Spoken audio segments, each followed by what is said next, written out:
dua pemilu yang lalu kalau nggak salah ya, yang benar-benar keras dengan namanya politik identitas. Kita semua tahu dari pengalaman kita sejak peristiwa Ambon, Poso dulu konflik, agama itu sangat mudah dipakai.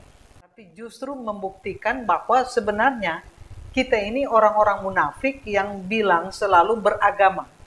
Orang Indonesia ini beragama, tapi memakai agama sebagai alat politik.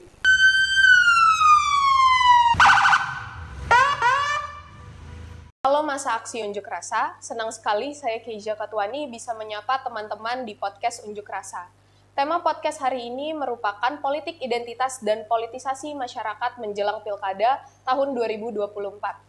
Dalam waktu dekat, yaitu pada tanggal 27 November 2024, akan diadakan Pilkada di berbagai macam daerah di Indonesia. Dan salah satu isu yang mencuat adalah politisasi agama. Calon kepala daerah seringkali menjual isu-isu agama untuk memobilisasi para pendukung dan juga agar memperoleh suara dari masyarakat. Contohnya seperti kasus yang terjadi di Garut, Jawa Barat beberapa waktu lalu, yaitu terjadinya penyegelan Masjid Ahmadiyah yang dilakukan oleh pemerintah setempat. Yang diduga hal tersebut dilakukan sebagai pemanas politik dan juga dapat memicu terjadinya perpecahan antar masyarakat. Untuk membahas bahaya politik identitas, hari ini saya bersama dengan Mbak Elga dari Institut Dian Intervide yang akan menjelaskan apa sih bahaya dari politik identitas tersebut. Halo Mbak Elga. Halo. Apa kabar Mbak? Baik, baik. Baik, tanpa berlama-lama lagi kita mulai saja ya Mbak. Mungkin Mbak bisa menjelaskan terlebih dahulu nih Mbak, apa sih politik identitas itu dan kenapa politik identitas itu membahayakan bagi kita semua? Pertanyaan-pertanyaan sulit ini. Ya, kita sudah sejak tahun berapa? Pemilu dua pemilu yang lalu kalau nggak salah ya, yang benar-benar keras dengan namanya politik identitas. Keras dalam arti apa sih itu wajah politik identitas dan kenapa sampai yang dinamakan politik identitas itu terjadi atau menjadi alat dari, ya tadi sudah dibilang misalnya sekarang ini dalam perebutan menjadi kepala daerah dan lain-lain, ada indikator itu akan dipakai lagi politik identitas. Nah, saya kira ini ya kenapa orang memilih agama sebagai objek dari politik identitas. Pertama, karena kita semua tahu dari pengalaman kita sejak peristiwa Ambon, Poso dulu konflik, agama itu sangat mudah dipakai justru untuk memperburuk bukan hanya wajah dan makna dari agama, tapi justru membuktikan bahwa sebenarnya kita ini orang-orang munafik yang bilang selalu beragama. Orang Indonesia ini beragama, tapi memakai agama sebagai alat politik yang sama sekali tidak membuat umat atau masyarakat sejahtera, tidak dalam rangka itu. Ya, kebaikan, hidup damai, tapi justru dengan cara itu, politik memakai agama itu, politik identitas, agama itu benar-benar diobrak-abrik maknanya, sehingga pada dasarnya menjadi tidak bermakna. Tidak bermakna positif, tidak bermakna membawa damai, tidak bermakna membawa kesejahteraan, dan lain-lain. Apa yang terjadi? Kan kemudian antar agama itu saling curiga, saling marah, dan apalagi sangat lekat dengan istilah mayoritas minoritas. Jadi itu yang dipakai berulang kali dalam permainan politik identitas itu. Nah, di situ justru bahayanya. Bahayanya ketika kita bangsa Indonesia yang sangat menghormati yang namanya agama dan hidup beragama. Dan selalu di mana-mana kita tahu orang mengenal orang Indonesia, warga negara Indonesia itu beragama, apapun agamanya. Ya, ini kita belum bicara formalitas berapa agama di Indonesia. Tapi itu yang terjadi kan. Kemudian dilekatkan dengan politik yang tidak sehat. Sama sekali tidak sehat. Karena hanya dalam rangka memenangkan saya, memenangkan kelompok kami. Gitu. Lalu itu yang dipakai. Nah, pertanyaannya apakah para calon pemimpin itu menyadari ini semua, apa yang mereka lakukan itu justru memperburuk semuanya, termasuk menjadi indikator jelas bahwa ini calon yang menurut saya jangan dipilih. Jangan dipilih, karena motivasinya, action yang dilakukan dalam rangka kalian harus pilih saya, itu menurut saya sangat tidak benar pilihan itu. Sangat sudah merusak agama, namanya agama, beragama, ya, itu jelas-jelas itu. Dan kalau begitu apa yang dia mau cari sebenarnya kalau dia dipilih oleh banyak orang yang setuju dengan itu, yang belum tentu menang, gitu. Jadi menurut saya ini sangat berbahaya untuk menjadi calon pemimpin masyarakat, ya, apapun skopnya, ya, mau nanti kabupaten, kota, bupati, wali kota, gubernur dan seterusnya, itu akan sangat berbahaya. Ya. Kalau boleh tahu contoh bahayanya seperti apa ya Mbak bagi teman-teman yang mungkin beragama lain dari agama yang ia gunakan sebagai medium untuk politik identitas tersebut? Iya, salah satu contoh konkret misalnya begini, politik identitas itu, dan minta maaf ya, terutama ketika jelas-jelas memakai yang namanya mayoritas. Mayoritas dimanapun di tempat ini umumnya itu warga masyarakat yang beragama Islam. Saya bukan soal agama Islamnya ya, tapi ini bagaimana warga masyarakat menyadari ini juga. Apakah agama Islam memang agama yang dengan mudah bisa dipolitisir untuk kepentingan-kepentingan seperti itu, supaya saya terpilih. Dan kalau saya terpilih nanti ini gampang, itu gampang. Ya kita sudah lihat banyak contoh kan. Nah, sehingga bagi saya ini, saya berharap sekarang ini ya, rakyat benar-benar menjadi lebih kritis. Tidak mudah dipolitisir, apalagi atas nama agama. Saya setuju kalau yang memimpin di masyarakat itu misalnya karena mayoritas penduduk beragama Islam. Saya setuju kalau yang menjadi pemimpin juga yang beragama Islam. Dan saya sangat percaya bahwa ada juga yang beragama Islam yang masih bisa diharapkan sungguh-sungguh, ya, dan tidak mau sembarangan memakai politik identitas itu dengan cara membodohi. Menurut saya itu membodohi warga masyarakat, ya, mungkin menjanjikan sesuatu, ya kalau saya nanti sebagai pimpinan, ya pokoknya nanti dibangunkan masjid, diberi ini, beri itu kan yang terjadi selama ini, model-model itu yang terjadi. Nah, bagaimana makna agama dan beragama itu bisa dibuat selemah itu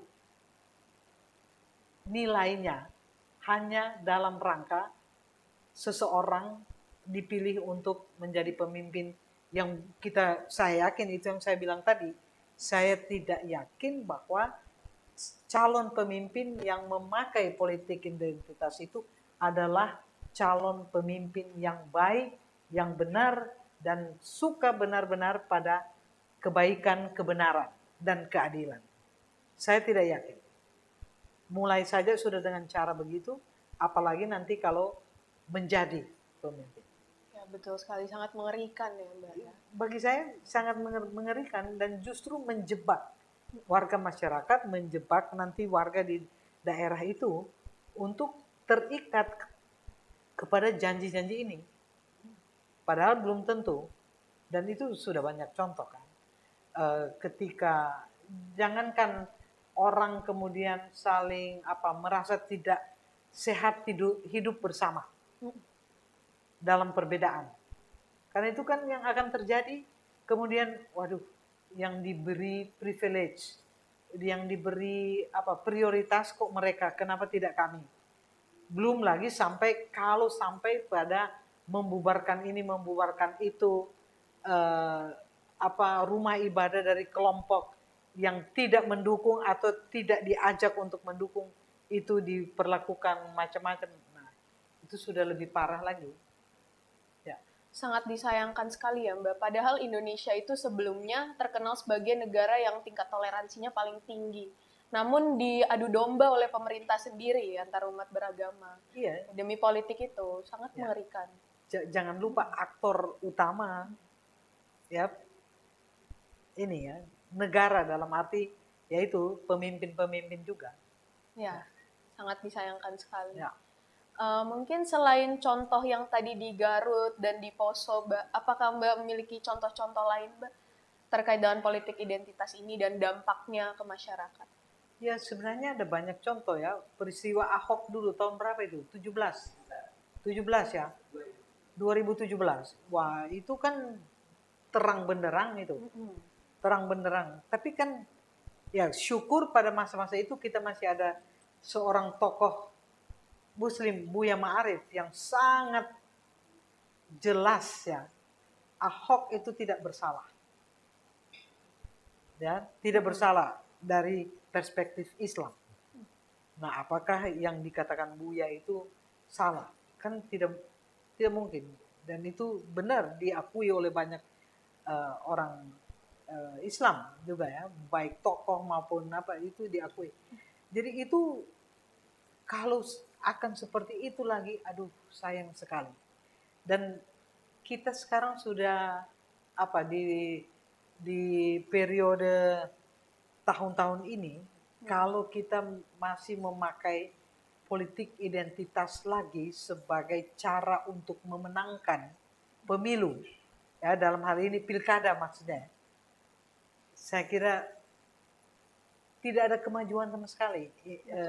Indonesia, mau Indonesia emas, mau Indonesia tahun berapa ke depan, tidak mungkin, karena mentalitas calon pemimpin itu masih di taraf ini, taraf yang memalukan. Betul. Tidak ada perkembangan, tidak ada perubahan yang lebih baik, ya.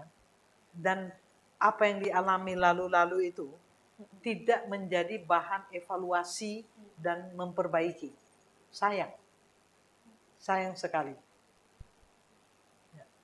Mungkin kalau kita lihat sekarang di pemerintahan pusat udah berubah menggunakan teknologi untuk melakukan pendekatan kepada anak-anak muda. Namun yang di daerah nyatanya ya masih sama seperti itu, menggunakan politik identitas, menutup gereja, menutup masjid, dan lain-lain. Menurut Mbak, sikap apa sih kita sebagai masyarakat sipil yang harus kita ambil agar terhindar dari politik identitas ini? Iya, saya selalu katakan kepada teman-teman atau di WA, di mana sharing-sharing dengan kita, tetap harus konsisten dengan komitmen dan integritas kita.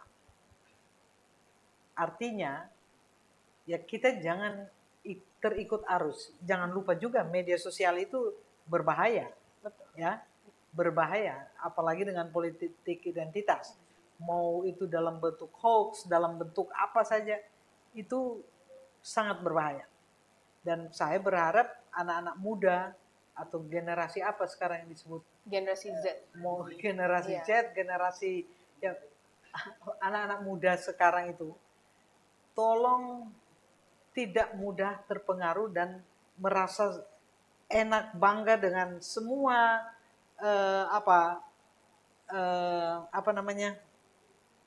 untuk media sosial ini, mau TikTok, mau Instagram, mau apalah. Apalagi sekarang dengan artificial intelligence, AI.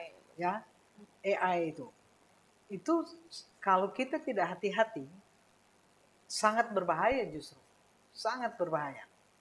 Nah, kalau kita semua hanya senang-senang dengan teknologi ini tapi tidak kritis, tidak punya prinsip, kita akan terbawa ke sana. Dan itu kan politik identitas itu sangat mudah, misalnya begini. Semangat sebagai mayoritas, semangat sebagai kelompok yang sama itu luar biasa. Belum lagi kalau sudah pakai bumbu-bumbu. Bumbu ini maksudnya dikasih duit, dijanji-janji jabatan. Nah, ini yang bahaya. Jadi masyarakat sipil saya berharap siapapun dari organisasi manapun, dari komunitas manapun, kalau sudah luntur komitmen dan integritas, sulit. Ya, kita juga termasuk yang akan menjebak, membawa Indonesia kepada tingkat yang semakin rendah dan tidak ada kemajuan, tidak ada perubahan. Dan jangan berharap tahun berapa itu emas 2045 Indonesia akan, jangan berharap. Mungkin disebut-sebut silakan, tapi kualitas, karena sampai ke 2045 yang dikatakan nanti tahun emas, tahun Indonesia gini-gini, tapi mentalitas, sikap itu masih kayak gitu. Pemimpin masih seperti itu, dengan motivasi begitu, memakai cara-cara begitu. Bagi saya tidak pantas untuk dipilih, tidak pantas untuk dihormati, dalam arti ya sesungguhnya ya, karena wibawanya, karena contoh yang diberikan yang memang benar-benar untuk Indonesia yang lebih baik. Saya kira. Nah, itu saya tahun berapa itu pernah diwawancarai oleh BRIN. Diwawancarai oleh BRIN, dan waktu itu saya mengusulkan bagaimana kalau BRIN menginisiasi itu calon-calon kepala daerah, calon-calon semua yang akan di Senayan atau di DPR-DPR di daerah gitu. Bahkan calon menteri. Itu dilatih dulu atau diberi masukan tentang isu agama-agama, pokoknya isu yang kita selama ini geluti. Ya. Supaya mereka mengerti ini persoalan. Kan menurut saya, belum tentu calon bupati itu, calon gubernur itu mengerti ini soal-soal minoritas, mayoritas, inter, belum tentu.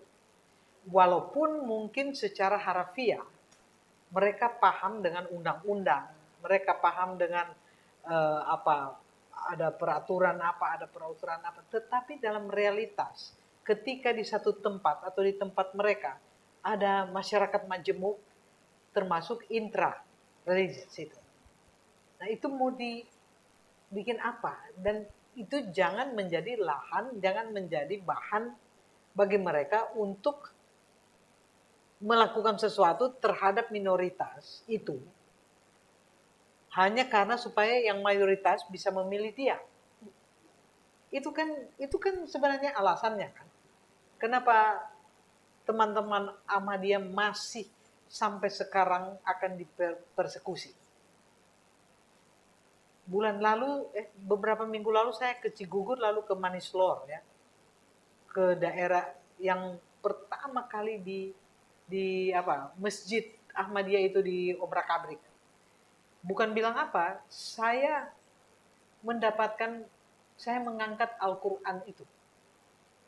Saya tanya Ibu Musda, ini Al-Quran ya? Iya. Astaga, ini di lantai dalam posisi terbuka ya, karena dilemparlah oleh kelompok-kelompok itu ya. Karena menganggap itu Ahmadiyah. Gitu. Dan kan bagi mereka bukan agama Islam punya, kira-kira begitu kan katanya. Tapi Al-Quran ini kok kamu tidak hargai? Gitu. Nah, kalau sudah sampai begitu, memang gedung ditutup, di apa? Tapi apa hubungannya dengan politik sebenarnya kamu? Kenapa kamu tidak punya pikiran yang lebih positif, lebih baik, lebih realistis tentang hal ini? Ya, menghargai orang lain sebagaimana kamu suka dihargai, dipilih oleh orang lain. Itu sama terjadikan dengan Bahai. Pemilu kemarin mereka juga warga negara Indonesia, jadi harus memilih. Tapi ketika mereka akan menjalankan praktek beribadah dan tulis di KTP agama Bahai, itu kan tidak bisa sampai sekarang. Padahal mereka warga negara Indonesia. Itu jauh lebih, menurut saya, Ahmadiyah oke, masjidnya diobrak-abrik, ditutup. Orang-orang Bahai, pengakuan sebagai warga negaranya itu tidak bisa. Itu kan sakit luar biasa itu. Pemilu mereka dihargai, harus memilih. Karena kamu warga negara. Coba. Begitu juga dengan Ahmadiyah. Ketika pemilu, semua dapat apa kan? Tapi ketika mereka mau melaksanakan praktek beribadah, mereka Muslim juga kan? Tapi aliran ini.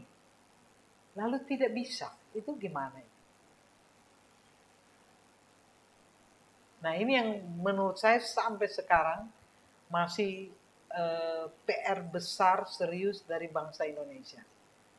PR dalam arti yaitu selalu kita omong tentang Pancasila, tentang apa, tapi ternyata dalam praktek masih seperti ini. Termasuk masih mengakui hanya 6 agama.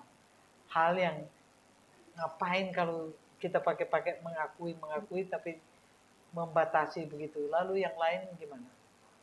Saya kira masih ada ya, karena politik identitas itu kan kemudian juga diadopsi atau berlaku terjadi di seluruh Indonesia. Iya kan? Itu jelas. Lalu cara untuk mengekspresikan itu, ya antara lain cara-cara seperti ini. Cara menutup masjid Ahmadiyah. Padahal sudah bertahun-tahun kita mulai apa ya, tolong jangan melakukan persekusi, jangan melakukan ini kepada Ahmadiyah. Saya ingat di Jogja dulu tahun berapa, 2012, 2013, ketika Ahmadiyah diserang-serang itu Manislor, berturut-turut ya, Tasikmalaya apa semua. Itu Sultan sangat keras kepada, bukan FPI, kalau Jogja yang lokal itu ya, FPI lokal lah, gitu. Kalian bisa demo, silakan. Jalan dari markas kalian sampai di titik nol, silakan. Tapi jangan merusak apapun dari Ahmadiyah. Jangan merusak. Dan itu dilaksanakan. Nah, kita harus seperti itu. Jangan karena mikir apa menutup Masjid Ahmadiyah lalu pendukung yang tidak setuju, mereka yang tidak setuju dengan Ahmadiyah lalu mendukung calon ini dan merasa oke. Nah, itu justru cara yang salah dan tidak benar. Bagi saya jangan pilih calon pemimpin seperti itu. Karena cara dia mau menuju ke sana dengan cara yang sangat tidak benar. Sangat tidak benar. Ada apa pemberian izin, tapi itu motivasinya apa? Motivasinya apa ketika memberi izin bisa membangun gereja? Misalnya kan, ya tentu sebagai umat, ya umat Kristen gereja apa itu, ya senang. Tapi jangan lupa di balik itu ada apa? Ada bargaining apa? Dan kalau itu yang menjadi dasar, ya tunggu efeknya nanti mungkin belum sekarang. Bisa saja ganti entah wali kota, entah gubernur atau apa, ya caranya lain lagi. bisa terjadi begitu. Ada kadang-kadang orang ya kesempatan mumpung dikasih izin gitu. Ada kan karena senang kan sudah lama bertahun-tahun mau cari izin tidak dapat izin. Sekarang calon bupati, wah dia mau lalu nanti pokoknya kita pilih dia gitu kan. Gitu. Nah, itu kan motivasinya bukan bukan yang kita harapkan bahwa dia memberi izin.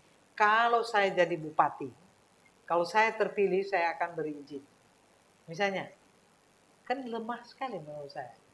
Dan kita berharap di Indonesia tidak dengan model-model seperti itu yang terjadi. Lalu ada bargaining di belakang layar. Kalau itu disepakati di KPU, saya tidak tahu bagaimana sistem dan bagaimana KPU menjadikan itu salah satu indikator supaya